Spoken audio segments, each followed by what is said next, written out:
St Lawrence Church in Barkingside, the headquarters of Romanian Children's Aid. It's just 8 months since the Reverend John Walmsley said his first prayer for Romania, and parishioners gathered a lorry load of relief supplies. Now the fundraising appeal has snowballed. Donations have topped £250,000, and still the cheques flood in. The vicar has found himself commuting between Barkingside and the Balkans to oversee an increasingly complex relief operation. A small town 80 miles east of the Romanian capital, Bucharest, has become his second parish. Cernavodă is a dismal place, left blighted by poverty and squalor after 45 years of state socialism. And in this run-down orphanage, some of the appalling human legacy of Nicolae Ceausescu's dictatorship. These abandoned toddlers are the direct result of his regime's ban on contraception and abortion. More than half the 150 children here have contracted the AIDS virus or hepatitis. Well, Ceausescu insisted on many children having blood transfusions. The blood was taken to be stored in Bucharest, and the blood substitute from Africa they were given was infected with AIDS. So what are they lacking most here? Most of all, they lack tender, loving care. They have some medicines, they have some skills and some techniques, but basically, they need love. Nursing care is minimal, facilities are primitive, bordering on insanitary. Many of the infected youngsters will die, but the Reverend Walmsley says they still deserve human warmth and the love they'd get in a purpose-built hospice.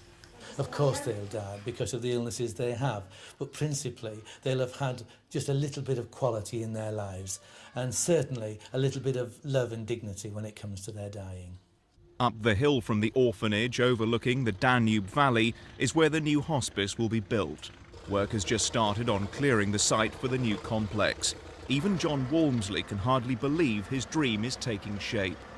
Oh, it's absolutely thrilling. It's hard to believe that only 8 months ago I was trying to raise £600 to hire a lorry, and now here we are, the work's underway and everything seems to be progressing so very quickly. It really is a thrill. What sort of cooperation have you had from the Romanians? Well, as you can see from what's happening here, they've risen to the occasion with a tremendous burst of enthusiasm. Este o inițiativă extraordinară a doctorului Walmsley.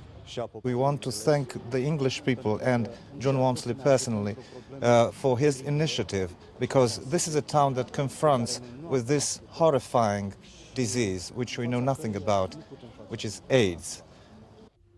With 3 floors of wards and consulting rooms, the St Lawrence Hospice will be the most advanced medical facility of its kind in Romania.